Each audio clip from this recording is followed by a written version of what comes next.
What's up guys, it's Aegis here, back with another Bazaar build. Today we got another interesting one. Yesterday was the force field. Today we're going to be showcasing some pig items. This one does come from earlier in the patch, the New Year's patch that is. Everything will be after that patch that I post on this channel. And we start out with a Regal Blade, and Regal Blade was a really strong item a couple patches ago because you were able to start with Regal Blade and a skill called Arms Dealer back when you could start with an item and a skill, and those two in combination from day one with Pig's ability to scale his economy was insane. Since then, Regal Blade has seen its ups and downs. It's still a decent item. However, in the way that this patch has been developing with the instant charge builds, which we'll be getting into a couple days from now, I have dabbled in those and done a couple of them. But I do want to get some of my earlier patch videos out the way. Make me proud. Regal Blade is kind of fallen out of the meta, I want to say. It's an okay off item if you, I guess, if you get it early. If you can get the other charge things working and that kind of working off to the side, maybe gaining haste. But other than that, it's not really seen too much in the meta right now. So I wanted to post this video because it is a Regal Blade video. And it's a Regal Blade video where the Regal Blade does decently well, but it's not only a Regal Blade video. I think the main character of this video, as you'll come to see, is the Beast. The Beast makes a huge appearance in this video, and by huge, it is massive. It's probably the biggest beast that I've personally ever gotten. I know that I've seen way bigger beasts as far as raw damage, but as far as what my beast does, where it's at, it's probably one of the biggest beasts that I've gotten. So it should be an interesting build. So you see we have the beast here. We start out with the beast and we empowered the Regal Blade. Try and get past day one. The Regal Blade has 100 damage, so it makes it pretty easy to get past day one. And we get our first victory.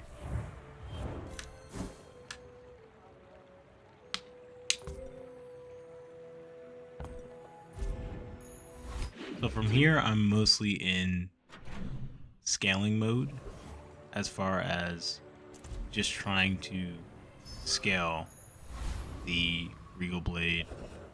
And ideally, I want to get an upgrade on the llama before I invest really heavily into it. Every time you upgrade the llama, it scales by 10 more damage. So it's really worth to invest upgrading both the Regal Blade and the llama, but the llama really does scale a lot more if you can get it to upgrade early. With the guaranteed upgrades, I haven't studied. I know that Crip on his Twitter posted a chart of when all the guaranteed upgrades happen and when you're supposed to get your level ups and whatnot. I haven't studied that quite yet. It's probably something that I'll take a look at a little bit later. But he did bring up an interesting point in his video the other day, just reviewing the patch. I think it was either yesterday or the day before, where he said that, you know, you can kind of reason out where you want by knowing exactly when you can upgrade an item and when you can't. You can kind of reason out, you know, your power spikes in terms of the items that you want to upgrade. And this kind of comes into play in this build a little bit, even though I unknowingly do it because I don't technically know when the item timings are to upgrade items, but it does help the llama quite a bit. And obviously I say that to say that studying those and knowing when you're going to get those upgrades will probably be, well, is and will be a big part of this meta. So yeah, we get the llama upgrade here, which is huge. We started buying weapons for both the Regal Blade and the Llama, but now we have to buy the Llama, so I'm like, okay. It's a little awkward because we have to sell 2 weapons off, and I kind of wanted to keep them for the Regal Blade upgrade, but we need the Llama 110% as soon as possible, so we get the Llama. And now we both have Silver Tier Regal Blade, Silver Tier Llama. And decent damage on board. That's the biggest thing. But of course, with Regal Blade Llama, it's all about trying to lower their cooldown and getting them to proc as fast as possible. Llama is a 10-second item, or I'm sorry, a lot of people are gonna hate me for calling it Llama. It's called Beast of Burden. I just call it the Llama. It's a 10-second item, and the Regal Blade's a 6-second item. So it's gonna need some work, and I think you can see that here. As much as we have decent damage, it's not fast. So we're kind of getting owned by some of the speedier builds, and we might for a little bit, but if anything, I've learned there's definitely a way to get these things off in the long term, at least once, possibly twice. So we keep at it. We keep at it.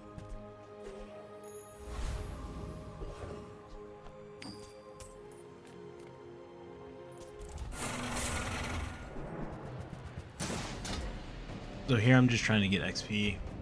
And like I said yesterday, I think, and this was kind of confirmed in Crip's video, XP is kind of king right now. It's very, very good to get XP early and try and extend, not only to extend your forward early, but also to get towards those, level up your items, just greater rewards. Your first enchantment now comes at level 10, so trying to speed up and get to that, because enchantments are, I think, pretty good in this meta. They've won me quite a few games. Getting to my enchantment a little bit earlier and it just being on a really good item. It actually won me a game that I'll be posting soon. That I'm going to post, like I said, towards the beginning of the video. It's kind of part of that charge meta that we're kind of heading into, where all items are charging themselves on lower cooldowns. 20 years waiting for you.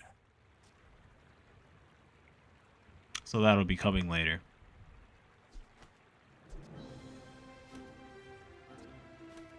Oh yeah, man, it's just for right now, I'm just trying to power the beast and the blade, trying to figure out anything that goes with it. We find our first source of haste here, which is a big thing, I think, and you'll see how big it becomes because it's one of the only sources of haste that we find. The boots. Now, a lot of people use the boots to sell, and this build is going to show you that, you know, sometimes you can use the boots as an item themselves. They're actually a decent item. I mean, it's like a lesser captain's wheel. That's the way that I view the boots. They're 4 seconds haste adjacent items. They just don't charge whenever you use a large item, so you don't get that chain going. However, they are very, very effective at hasting these slower builds. And I recognize that pretty early. We also get another critical item from this shop, and that's the knee brace. We do leave the Pro Bussy, which I know is pretty powerful in this meta now, but I didn't know that on day one. However, we get the knee brace, which is also really good for what we're trying to do with you know, lowering the cooldown of these items so that they can proc more and benefit more from the haste from the boots. So a pretty big curio shop there.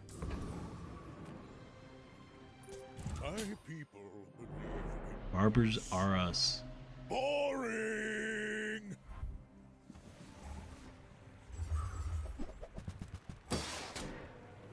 So I'm feeling pretty good right now. We have, you know, silver tier llama, silver tier blade, and we're basically killing people. As long as both of them hit, we're winning. And I feel pretty good about that, because I don't feel like you know, too many things can go wrong in that. As long as we continue to scale the damage and we level up the items that are critical to us, we should be alright.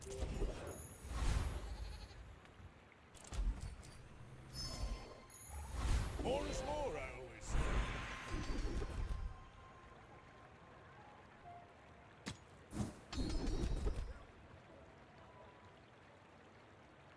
Thanks for trusting me. From there, we get backroom dealings. There's a couple skills on Pig that I think are pretty good. I'm not gonna lie.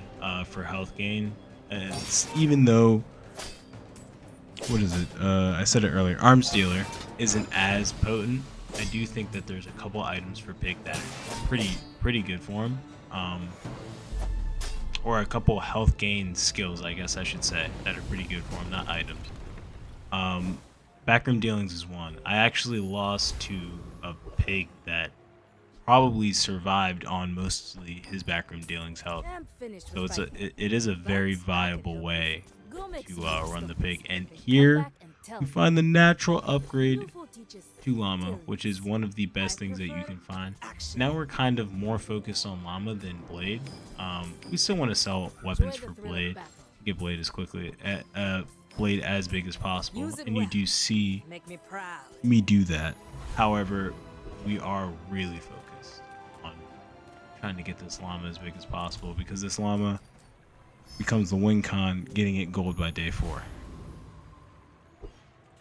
I think it's the fastest that I've ever gotten a Llama gold as well. So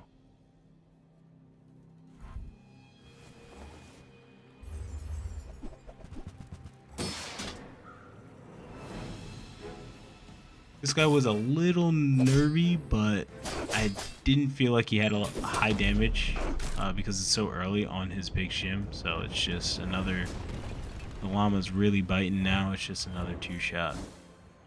And continuing to empower the Llama. As far as running this build now, with the way that the meta has developed, this build would probably get crushed. Mostly because you'd have to kill all of the instant charge builds on contact if your Llama was not big enough, which eventually we kind of get there. To kill, we do over, I don't want to spoil it, but if we crit, you know, at the end of this video, I'll reason it out. But a big thing that I wanted to talk about in this meta is the idea of the charge builds only needing to be frozen, or having a selective ways that you can interact with them in order to beat them.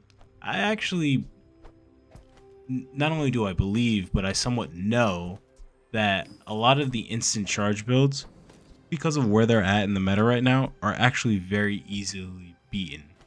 The hardest instant charge builds right now to beat, I would say, are the ones that can also somehow scale their damage or their damage source, right? And we're going to get into this more with the other Pig build that I have, because it uses Piggy Matchbox, and it does have a it has a source of scaling the Piggy Matchbox. So we'll get into that more there. However, many of the infinite scaling builds don't have a great source of innate scaling. So if you play a decent build, and we get in, and I have another dually build that showcases this well too that I played yesterday. If you get into a decent build that actually has great innate scaling, you can beat a lot of these infinite scaling builds right now. It's going to take a little bit for these guys to figure out exactly how to make it all work in one build, and some of them may not. So really, scaling is king if you don't really want to be the infinite loop guy. If you think that that stuff is cringe, which it kind of is, I can kind of see it. I mean, yo-yo basically works the way that it does before. A lot of items are kind of wonked out. Marbles is completely broken too. So it's like, I understand not wanting to play that type of stuff. If you don't, I think you have to hang your hat on being a scaler this meta. Because scaling your items and just trying to take out those enemies before they can even start that chain is a big part of the way that I won some of these earlier games, and even some of these later games that I've been winning as of lately. It has gotten harder. You do need some type of interruption now, whether it be a freeze or some type of slow, but it can still work out well.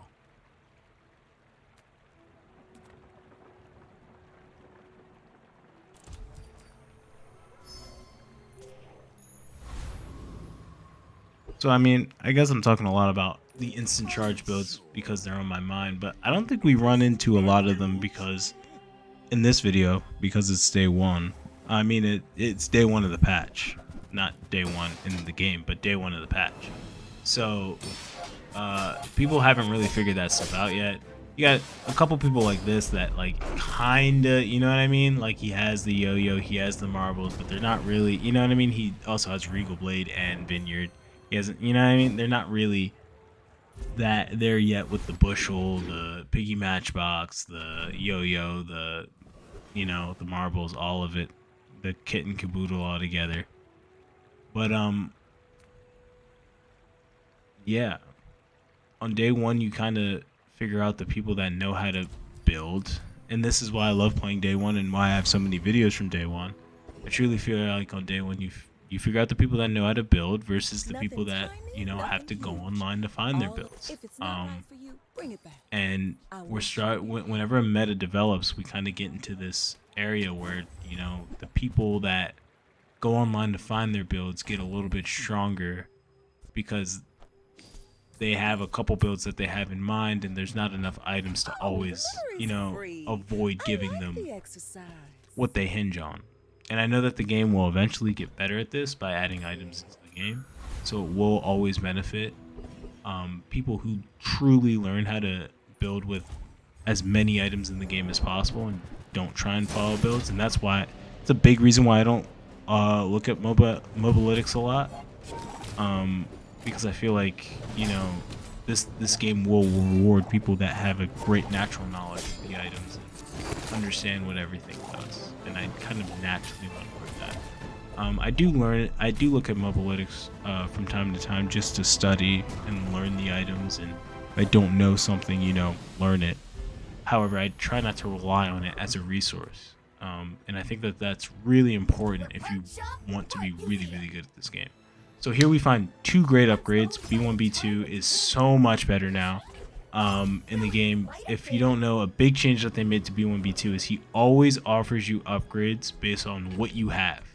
Doesn't matter if it's your hero item, doesn't matter, as long as you have it in your inventory, whether it's in your stash or on your board, B1, B2 will now always offer you upgrades to it. So we get an upgrade to the boots because there's a high chance likelihood of that, and we get an upgrade to the knee brace, which will now allow us to further scale our external cooldowns lower. Soon I think you will be ready for Adira's training. My dreams are too big for you to steal.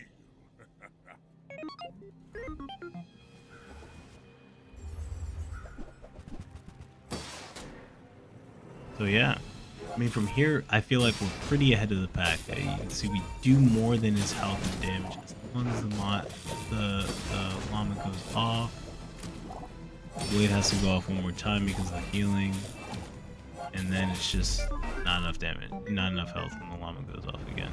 And we have really good haste from the boots now, so the boots kind of just become like a standard item that we're holding, and we just don't even have, you know, we could put 3 small items there. We have a whole large item slot that we're just not using for this period of time because we've just been so focused on trying to one bite people and empower the llama and give it as much haste as possible. And there hasn't been too many items outside of what we got in order to do that. It's like, you know, what am I supposed to put there? Space scraper, double whammy, like those things are not, you know what I mean? The Lumbors are okay. I think I keep them there for a little bit, or I might just sell them off. Yeah. Just too long cooldown. It's not gonna get hasted. You know what I mean? There's just we eventually find things to put there. I forget exactly what I put My there. battle days are over, but my weapons But for right now, it's just not a lot of the items that we're getting. It's I'd rather gain the damage or the effects on my other two items than Hey, when you carry my place weapon, them I fight for play. alongside you. And I do honestly feel like we're, even without the large item slot, and I think that's a big part of this game too. I see a lot of people like scrounging to fill up their board. And yes, you are really, really powerful when you fill up your board, but when you're playing scaling builds, there is something to be said about scaling your items, especially when they're as powerful as these items are, instead of trying to find the perfect last item. It's way, like, if I had spent the last couple days trying to find the perfect last item for my board, well then my Regal Blade and Llama are not nearly as big, and we possibly lose a couple of fights there, right? By assuring that the Regal Blade and Llama are as big as humanly possible, I keep that 1 bite fear, that 2 bite fear, which is really the main predication of this build and winning, alive, right? So that was my reasoning with the not really trying to find a large item super precedently, or a medium and a small item or whatever. And the Crook's not really staying either. I think I keep it for a little bit because it gives a little damage to the Regal Blade, but the Crook is not a mainstay. Now this is an interesting item. This is one of the items that got updated. Haste your items 2 seconds. When you crit, charge this 2, and it gives adjacent items, I'm pretty sure it gives it 20% at silver. I think it scales by 10 every time you upgrade it. So this is the first interesting item that I truly received that I'm like, that could work, because we have decent haste. I mean, we have decent crit on the Llama because we got large numbers earlier. So since we have decent crit haste, decent crit on that, Pendulum could actually proc decently if the Blade and the Llama go off. And even if not, there's still a chance that the Pendulum procs in battle and haste all of our items, no matter what. And it does proc quite a bit, from what I remember. Also, something that can't be understated is that we go back to B1, B2 at the end there, and we get the upgrade to Boot and Blade, which is huge, huge, huge, huge, huge. As you can see, our haste is insane now. Pendulum does not even go off there. And I'm mousing over it like, maybe this isn't worth, maybe it is. It's fine for right now, as long as it stays there and possibly has the ability to haste our items a little bit more, just in case they have to go off a second time or whatnot. It's okay. But with the upgrade to Boots and Blade, now our haste is way better. Our damage scaling is that much better, right? And it just feels good. We get the Obsidian Dragon Tooth here, which isn't really the biggest thing in the world, but we have good gold gain. We have decent gold, so it's a why not thing, you know. In monster fights, why not put out the Obsidian Dragon Tooth? It gives us 5 damage. It's not the biggest thing in the world, but it's damage.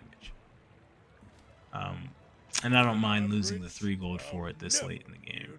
I was thinking about selling it, but I was like, I'm not going to sell it just for the damage on that.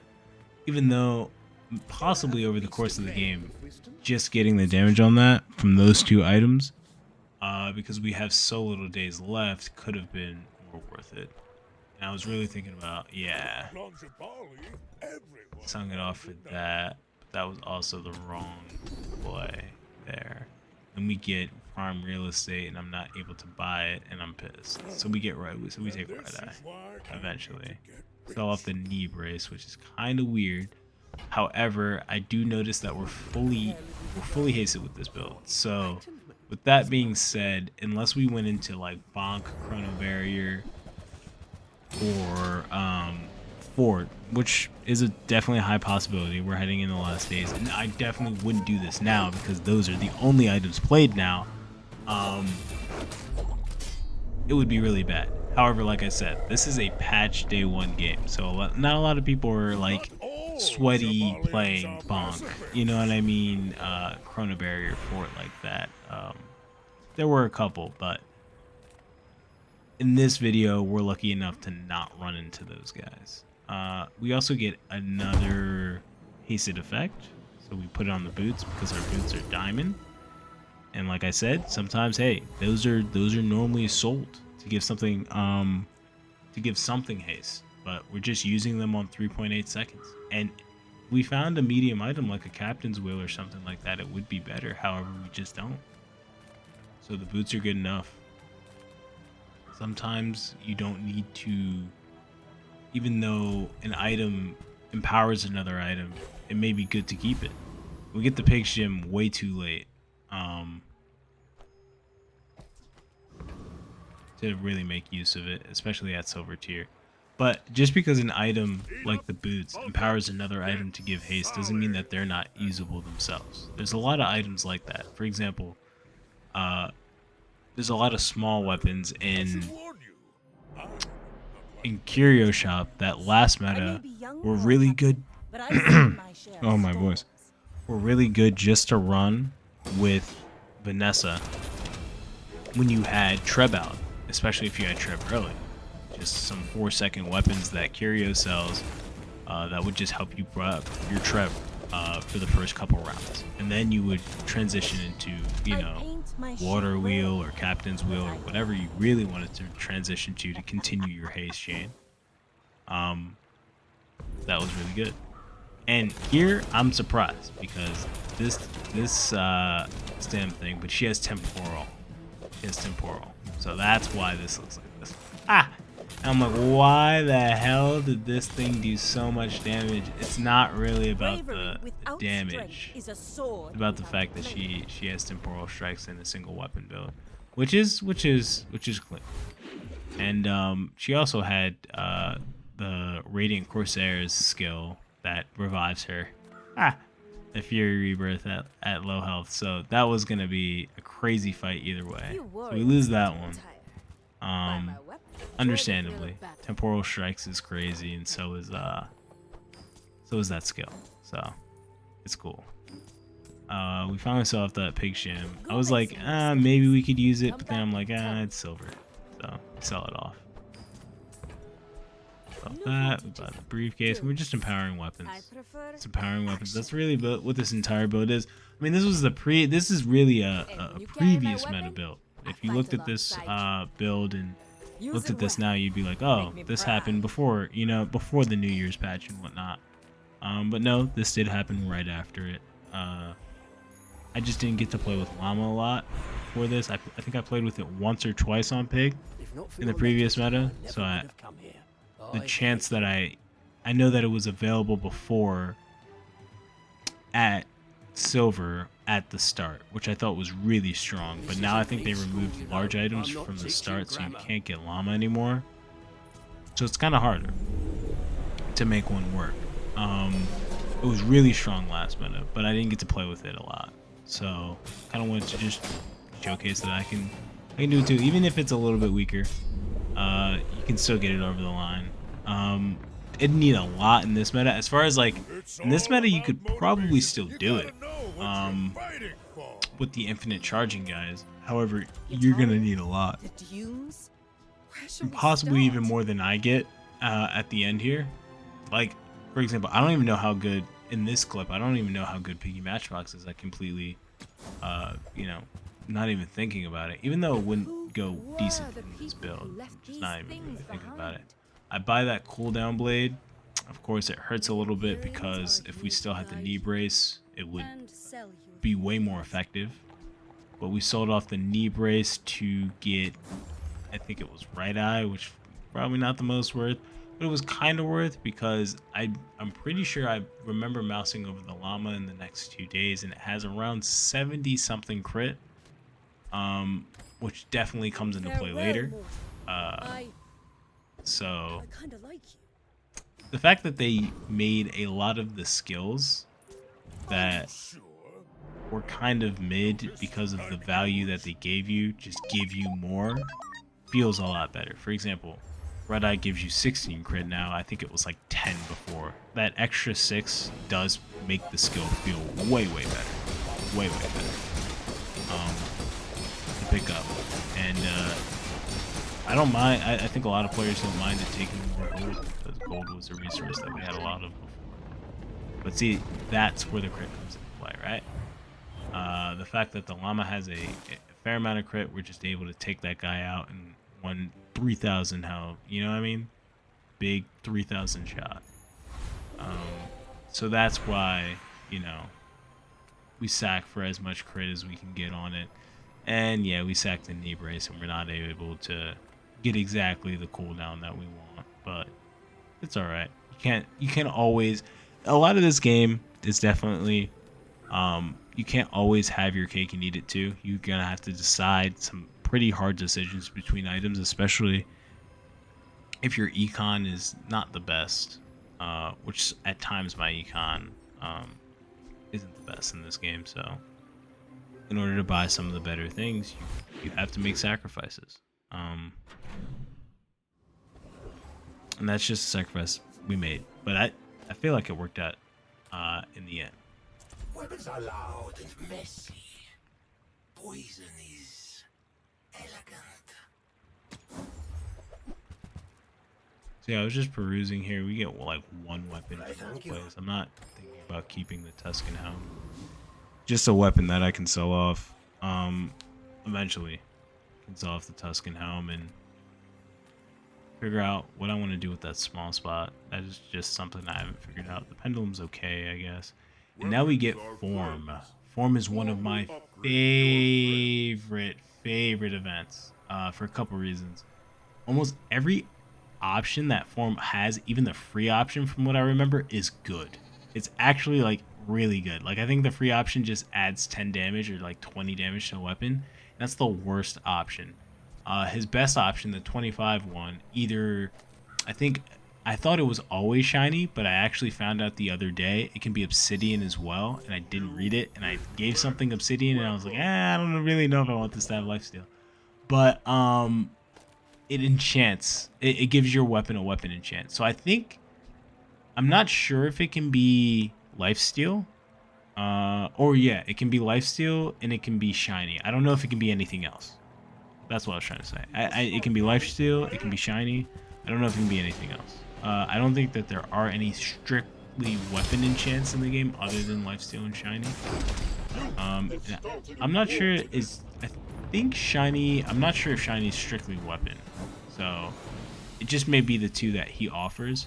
However, just getting a consistent shiny from form, or being able to somewhat rely on him to at least 50% of the time have shiny when, you know, items proccing and charging and consistently going off is a big thing. I think that form is huge this meta. Like one of the best, best rare events to get easily, like by far. I don't know if anyone's actually better than he is. Maybe you really like to risk your luck, you really like Hattie, but you know, some of the times what Hattie can give you is you're never, as long as you have gold, you'll never get something bad from form. So he's really OP event. If you ever see form, tell him I sent you, and he's a great vendor. So yeah, we're heading into our last couple rounds. We get shiny on the llama from form again, because he's excellent. And now I'm feeling on top of the world because I feel like we have big crit on the llama, we have shiny on it, it's proccing decently with the boots. We're kind of there. As long as we crit most of our opponents, we should be able to win this game. And that's kind of how it is. I mean, this guy has 6,000. I forget exactly how this fight goes. This could have been the loss, or we crit. We double crit this guy. He has over 2,000 more health than us.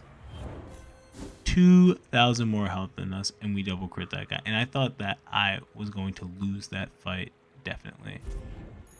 Not really scaling my health, not really, you know, didn't really get a belt, didn't really get, you know, any of the level up options with the belt or, you know, pair any of that stuff up.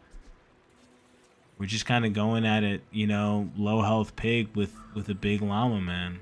And that's just kind of it. The llama is kicking. The beast is truly a burden to these guys, man. It is what it is. They can't keep up with it. Cannot keep up with it. Not on day one, at least. Not on day one of the patch. So, yeah. I would say, like, our person, like, the pig itself, right? That's what I would say is the weakest part of this pig, is pig himself. Like, I like everything else with this build, but pig himself is actually kind of fucking weak. I'm only at 5,400 health, and it's day 11. That's pretty bad. I would say my XP is good, but I haven't really done anything. I haven't gotten a lemonade stand, or I haven't done anything super proactive in order to gain a lot of max HP. So it feels a little bad there. Other than that, man, the board looks good. The XP looks good. I'm happy with most of my level up options. We have good enchants on decent items. So for the most part, other than, you know, my health pool, I'm feeling pretty good.